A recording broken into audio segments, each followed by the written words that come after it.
Subhanahu wa taala.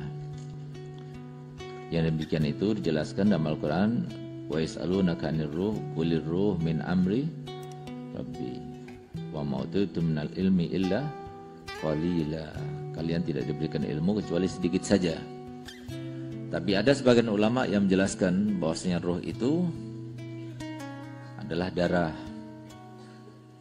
Ada juga yang mengatakan ruh itu, yaitu Imam Malik, dan itu yang mendekati kepada kebenaran. Perumpamannya itu seperti sesuatu yang basah yang melekat di suatu kayu, ya. Kemudian sifat basah dari kayu itu kemudian diserap hilang, maka itulah ruh. Contohnya saja atau macamnya saja disebutkan, tapi hakikatnya tidak. Ala kulli hal, bahwasanya perjalanan ruh itu sebagaimana juga sudah dijelaskan, pertama kali Allah ciptakan ruh itu dari semenjak awal Allah ciptakan itu di alam arwah. Lalu kemudian ruh itu diletakkan oleh Allah Ta'ala ketika janin berada dalam rahim ibunya selama 120 hari alias 4 bulan baru diletakkan roh itu. Ketika meletakkan roh itu di dalam badan atau jasad manusia tersebut dengan paksa, artinya awalnya dia tidak mau, sehingga ketika sudah muncul di alam asbah atau alam dunia ini dan dia merasakan kelezatan, kenikmatan hidup di dunia yang terkait dengan hawa nafsunya, maka dia merasa lazah dan merasa menikmatinya, sehingga kemudian ketika akan dicabut, enggan, dia tidak mau, sehingga dicabutnya juga dipaksa, masuknya dengan paksa, dicabutnya juga dengan paksa, karena tidak ada manusia yang mau meninggalkan dunia. Kalau orang-orang yang kafir, orang-orang yang fasik tidak mau meninggalkan dunia karena sudah keenakan dengan hidup di dunia. Sementara orang yang soleh, yang beriman dan bertakwa, mereka itu tidak mau meninggalkan dunia karena merasa belum cukup amal dan cukup modal untuk berjumpa dengan Allah. Itulah perbedaannya. Tapi sama-sama tidak senang untuk melepaskan diri daripada dunia, tidak suka. Itulah yang dimaksudkan oleh Nabi kita Muhammad SAW dalam hadisnya, man ahabba liqa Allah ahabballahu liqa'ah wa man kariha liqa Allah karihallahu liqa'ah. Barang siapa yang senang untuk berjumpa dengan Allah, maka Allah pun juga senang berjumpa dengannya. Dan semoga kita termasuk golongan ini. Orang tua kita, keluarga kita, kerabat kita, anak keturunan kita, semuanya seperti itu insya Allah. Tapi sebaliknya, barang siapa yang benci atau tidak suka berjumpa dengan Allah, maka Allah pun juga demikian. Semua tergantung kepada kita. Kemudian Sayyidatuna Aisyah ingin memperjelas pernyataan Nabi tersebut, karena berlawanan, bertentangan dengan sunnah kehidupan atau sunnatullah, di mana sunnah kehidupan itulah yang seperti yang disebutkan tadi, bahwasanya manusia itu ketika dimasukkan rohnya dengan paksa, ketika diambil juga tidak mau, sehingga diambilnya itu dengan paksa juga. Sayyidatuna Aisyah berkata begini, gali Rasulullah, man minna yuhibbu al-maut. Siapa di antara kita yang senang dengan kematian? Semuanya pengen jauh daripada kematian, semua pengen mudah, semuanya pengen jauh daripada ajalnya. Tidak ada yang ingin mendekat kepada ajalnya. Maka kemudian dijelaskan oleh Nabi SAW kepada Aisyah, bukan begitu wahai Aisyah, orang-orang yang mukmin dan yang bertakwa itu sebelum meninggalnya Allah tampakkan kedudukannya, Allah tampakkan kemuliaannya, Allah juga perlihatkan kepadanya apa yang akan dialaminya kelak setelah meninggal. Sehingga ternyata ketika Allah sudah tampakkan hal-hal kemuliaan, karunia, keutamaan dan kenikmatan yang Allah akan berikan kepadanya, ternyata dibanding-bandingkan dengan dunia itu nggak ada apa-apanya, jauh sekali. Sehingga kemudian dia itu pengen cepat-cepat merasakannya, meraihnya, mengalaminya. Maka kemudian timbul rasa. Nah, ini rasa ini yang dikatakan man ahabba liqa Allah ahabballah liqa'ah. Sehingga dia pengen cepat untuk berjumpa dengan Allah. Oleh karenanya ketika jenazah itu dibawa menuju tempat peristirahatannya yang terakhir, kalau orang itu baik, maka dia mengatakan apa? Gaddimuni, gaddimuni. Cepat-cepat, bawa aku cepat. Untuk apa? Cepat-cepat dia merasakan kenikmatan yang Allah janjikan kepadanya. Sebagaimana ruh yang jahat, ruh yang fasik, ruh yang kafir itu ketika dibawa, maka dia itu ingin memperlambat, bahkan komplain, kenapa mau dibawa kemana ini aku? Jangan cepat-cepat, karena dia tahu bahwasanya tempatnya di mana, apa yang akan dialaminya, apa yang akan dirasakannya. Dan ajaibnya kematian itu adalah dalam waktu yang sekejap, ya, bahkan mungkin tidak sampai sedetik, gitu ya. Lepasnya itu dari tubuh kita itu, proses itu sangat cepat. Sehingga tadinya kita melihat seseorang dalam keadaan hidup, maka sekarang dia sudah tidak ada lagi. Dan cukup kita mengambil ibrah, mengambil pelajaran, berapa banyak di antara orang tua, saudara-saudara kita yang ada di pondok ini, ya, yang mereka itu diambil nyawanya oleh Allah SWT. Siapa yang mau berkehendak untuk supaya ditinggal oleh ayahnya atau ibunya atau saudaranya atau kerabatnya? Nggak ada yang mau.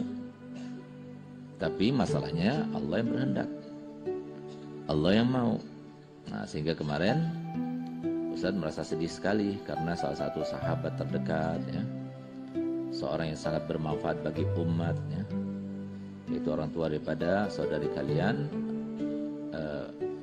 Mutaharrijah Afifah Ridwan, yaitu guru Katuh, guru Ridwan rahimahullah rahmatullah abrar.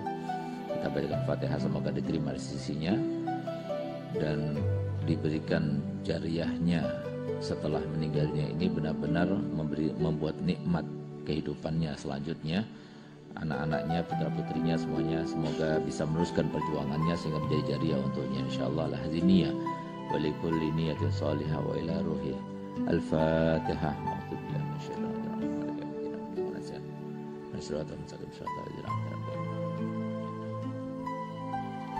Di mana 3 hari yang lalu Ustaz masih sempat berbicara dan berbincang dengannya melalui video call. Ustaz kasih semangat, dan juga Ustaz sempat ngasih saran 2 hari yang lalu kepada keluarganya ketika bertanya kepada Ustaz ketika akan dilaksanakan proses inkubasi seperti yang dilakukan kepada Ustazah Fauzia, ya, dimana itu alat itu masukkan ke lewat mulut dan hidung sampai ke parunya dalam situ, karena paru itu tidak mampu lagi untuk menompa, sehingga terjadi pada Ustazah itu. Alhamdulillah, itu termasuk keajaiban, ya. Alhamdulillah, berkat doa kalian semuanya, berkat doa orang banyak, berkat sedekah yang dikeluarkan, sehingga alhamdulillah Ustazah bertahan dan alhamdulillah sampai sekarang sehat, ya. Nah, jadi saya katakan kepada mereka, jadi mau pakai inkubasi atau tidak, mau nggak mau, ini adalah alternatif pilihan, nggak ada lagi gitu. Dibiarkan pakai inkubasi itu adalah salah satu ikhtiar, dibiarkan juga ya nggak bergeming daripada keadaannya, karena yang menggerakkan jantung bisa berdegup itu adalah paru. Otak masih mengalirkan darah itu adalah paru. Liver kita juga bisa mencerna makan dan sebagainya itu karena paru. Ginjal kita masih bisa memutar sari makanan kita itu juga paru. Jadi kalau sudah parunya itu di bawah 70% fungsinya, maka tidak akan sampai ke otak, tidak akan sampai ke jantung, tidak akan sampai ke liver, tidak akan sampai ke ginjal, bahaya. Nah, apalagi guru kapu ada komorbid, yaitu jantung, penyakit jantung. Sehingga dibiarkan bahaya, pakai inkubasi juga spekulasi. Gitu. Nah, tapi paling tidak kita sudah ikhtiar. Nah, jadi akhirnya kita ikhtiar, dan subhanallah semalaman saja, kemudian kemarin jam 9 tepatnya pagi meninggal dunia. Dalam waktu yang sekejap. Siapa yang mau? Kita nggak mau kehilangan seorang sahabat yang jauh antara kandangan sama Banjar itu kira-kira 2,5 jam paling cepat, atau 3 jam. Tapi subhanallah setiap bulan Ustadz bikin pengajian di Banjar, beliau selalu datang. Padahal beliau seorang alim, seorang ketua MUI, seorang yang luar biasa, kiprahnya dan dakwahnya, tawadu, muhib li ahlil bait, ya. Tapi dia datang terus, nggak pernah absen, datang terus. Kalau absen itu dia, minta maaf saya tidak bisa hadir. Gitu.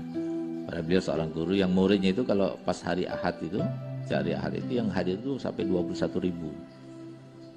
Nah, ini kan masih berapa ribu, 5.000, ini 21.000 yang hadir. Nah, tapi begitu besarnya manfaatnya kepada umat. Tapi apa kehendak kata? Allah berkehendak biar dia istirahat dulu, sudah capek mengurusi umat. Nah, sekarang saatnya untuk berjumpa dengan Nabi Muhammad, dipeluk oleh Nabi Muhammad, kumpul sama Nabi Muhammad. Nah, itulah maksud daripada Abu Yahya Hasan mengatakan, sekarang ini waktunya kita bekerja, waktunya kita capek. Nah, gak ada istirahat di dunia, gak ada. Nah, nanti ketika kita meninggal, orang seperti mereka itu meninggal, itulah awal istirahatnya, itulah awal kenikmatannya, itulah awal kebahagiaannya yang gak terputus-putus sampai hari kiamat, sampai setelah hari kiamat, sampai selama-lamanya. Semoga kita termasuk semacam itu. Setelah panjang umur, sehat, walafiat insyaallah. Jadi prosesnya seperti itu, mudah sekali. 2 hari yang lalu masih ada, kemarin sudah gak ada. Sekarang mau dicari manapun udah gak ada di dunia. Begitu mudahnya ruh itu keluar daripada diri seorang manusia. Di saat seseorang itu sudah berada di dalam penghujung ruh itu akan dicabut, maka dia itu sempat bertanya, dari saking enaknya, dari saking senangnya, dari saking tidak maunya, karena mungkin seperti saya jelaskan tadi, kalau orang yang soleh, orang beriman dan takwa masih mau di dunia karena masih mau benahi, merasa kurang amalnya, merasa kurang membanggakan dan membahagiakan kekasihnya Nabi Muhammad SAW.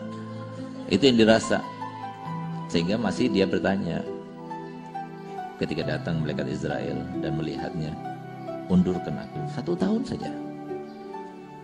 Tapi malaikat Israel mengatakan, habis sudah tahun-tahun kamu. Kalau begitu, undurkan aku 1 bulan saja. Maka malaikat Israel juga mengatakan, habis sudah, bulan-bulan kamu sudah habis, nggak ada lagi. Kalau begitu, undurkan aku 1 minggu saja. Lagi-lagi dia mengatakan, minggumu juga sudah habis. Kalau begitu, undurkan aku 1 hari saja. Lagi-lagi dia mengatakan, harimu juga habis. Kalau begitu, 1 jam saja. 1 jammu juga sudah habis. Kalau begitu, 1 menit saja, menitmu juga habis.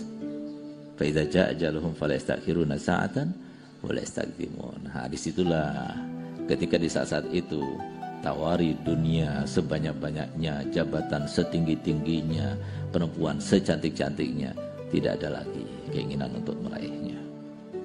Nah, disitulah baru dia ingat, disitulah baru dia sadar, disitulah manusia yang benar-benar tahu akan hakikat dunia itu di saat itu. Dan kita semua akan mengalaminya.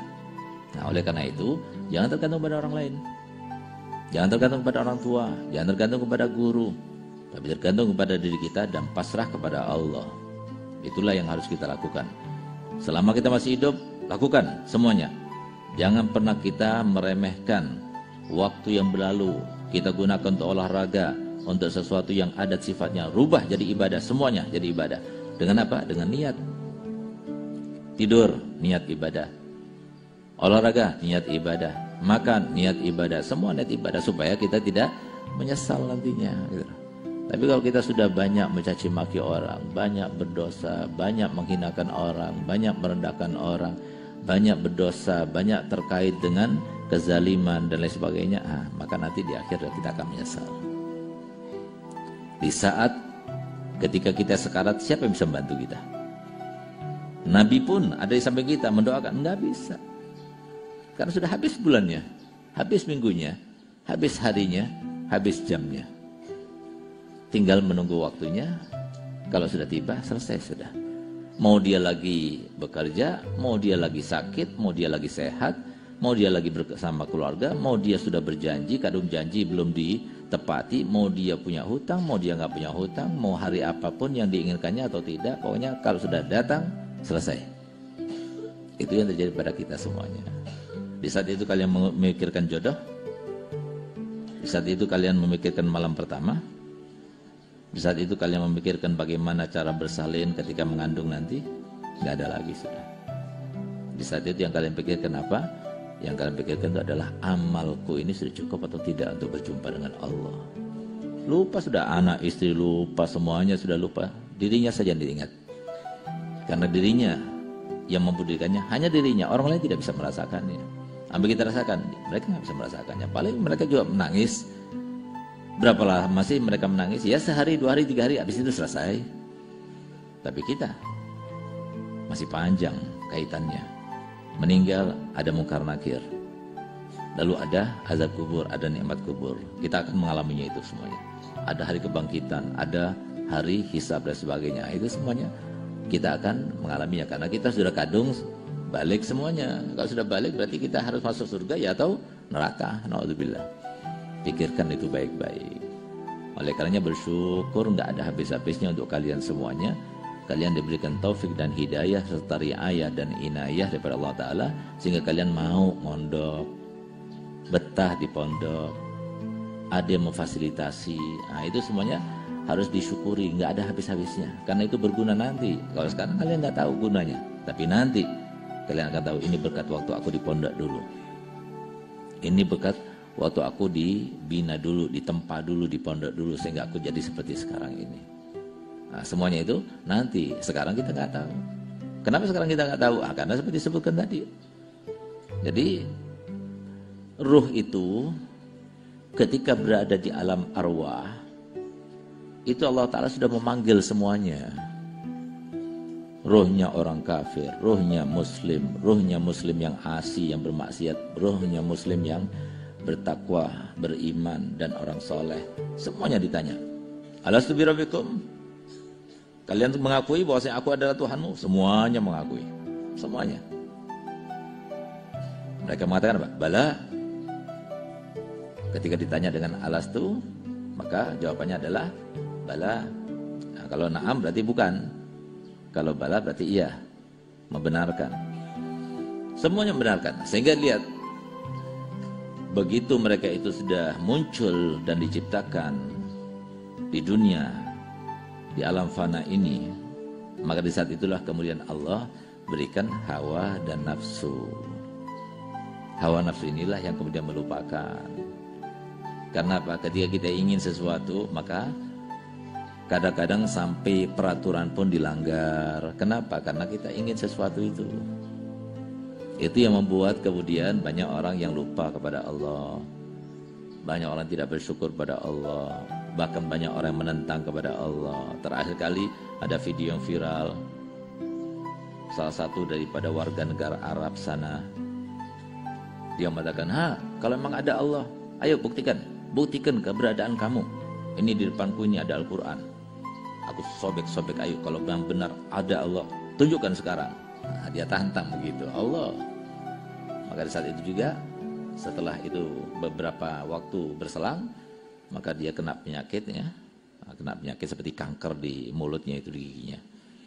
Nah, itu yang terjadi. Jadi jangan menentang. Allah Ta'ala itu adalah zat yang maha sabar, sekarang as-sabir. Nah, sampai kapan? Sampai nanti waktunya. Ketika di alam mahsyar, maka Allah akan menantang kita. Hei, mana orang yang bicara itu? Mana yang bicara tadi? Mana yang menantang kekuasaanku? Mana yang menantang kehendakku? Mana orang yang sombong itu? Mana orang yang merasa agung itu? Mana orang yang merasa dirinya itu semua keinginannya itu harus terlaksana? Mana itu semuanya? Diam semuanya.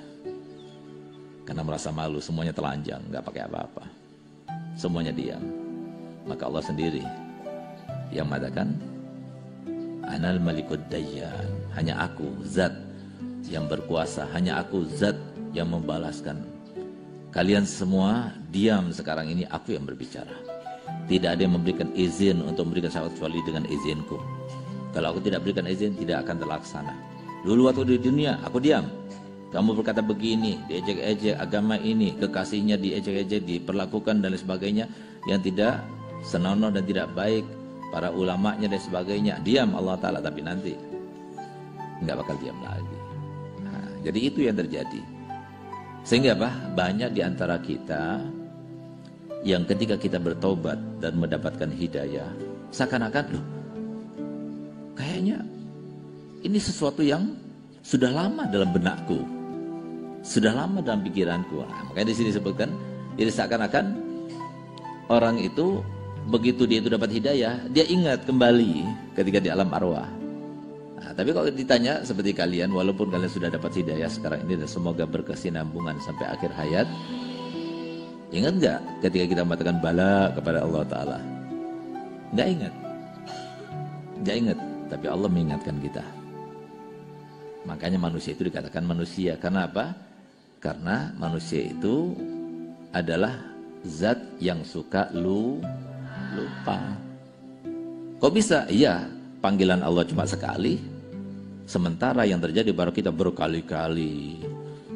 Kenal sama orang, lihat orang itu berkali-kali. Satu kali yang dulu itu sudah lupa sudah. Sebagaimana kalau kita itu menghafal. Apa yang kita hafal itu, kalau sering kita baca, mudah untuk menghafalnya. Tapi kalau baru kita baca, maka sulit untuk menghafalnya. Lalu setelah kita hafal, kita tidak mengulang-ulangnya, ya bakal lupa. Karena apa? Karena setiap hari kita harus berinteraksi dengan orang lain. Ini ingat siapa ini namanya siapa? Nah, ingat terus nambah lagi modal kita. Itu yang bikin kita lupa jadinya. Makanya dikatakan zubihal ilm baina afkhadin nisa. Jadi yang namanya ilmu itu disembelih kalau dia sudah kawin. Kalau sudah berada di dua sekelangkangan perempuan, maka ilmu itu akan disembelihnya gitu. Nah, kenapa? Karena ada sesuatu yang mengalihkannya. Ada sesuatu yang mengalihkan segala perhatiannya dan kefokusannya. Nah, itu jadi lupa akhirnya. Contohnya seperti Ustaz waktu di Madinah, tahaddusan bi ni'mah. Nggak ada yang bisa mengalahkan hafalannya Ustaz waktu itu. Ustaz hafal semua hafalan yang diwajibkan dalam waktu 6 bulan. Ustaz baca Zubat dan Alfiyah itu tanpa pegang buku dari awal sampai akhir 1 jam 1/4.